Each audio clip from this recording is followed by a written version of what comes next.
have to be quiet because it's bedtime and everyone is asleep. I should be sleeping too, but sometimes at bedtime I just want to stay awake, which is the opposite of sleeping. Do you ever feel that way? I try to make myself tired by counting sheep in my head. 1, 2, 3, 4, 5, 6, 7, 8. The sheep in my imagination started dancing, and that made me want to dance. And before I knew it, I was dancing along to the sheep hop on my bed.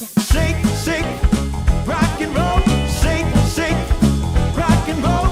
Shake, shake, rock and roll. Shake, shake, rock and roll.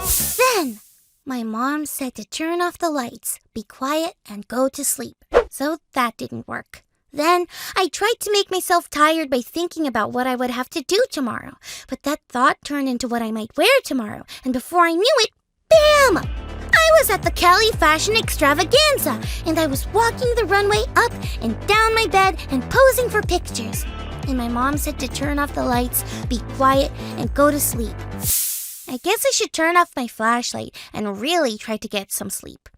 Oh, there is one really cool thing about my room when it's dark that always makes me feel calm and maybe even tired. Watch this.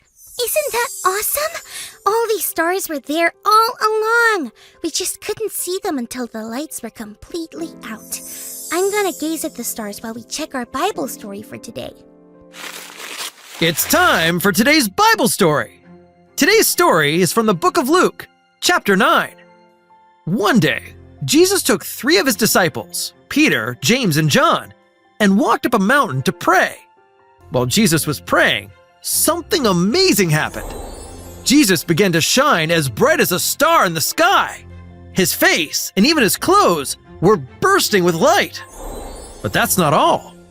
2 men named Elijah and Moses appeared next to Jesus. Moses and Elijah were very important people who lived a long, long time ago.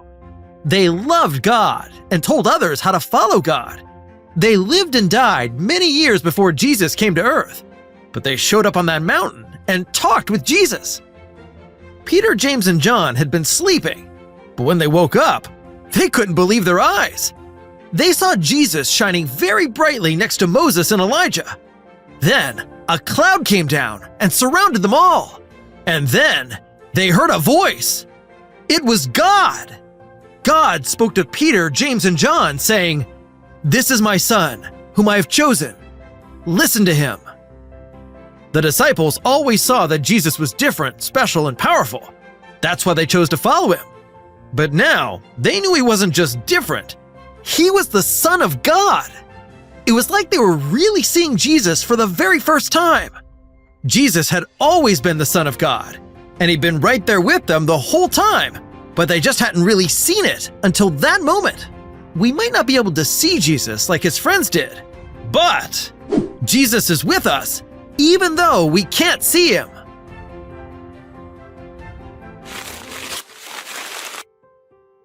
Sometimes I wish I could see Jesus the way that the disciples did. But it is so cool to know that Jesus is with us even though we can't see him. It's like the stars on my walls. I can't really see them until I turn all the lights out. But I know that they're there all the time.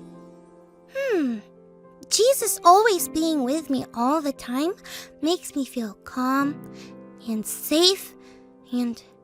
Wait a minute. Maybe... Yep!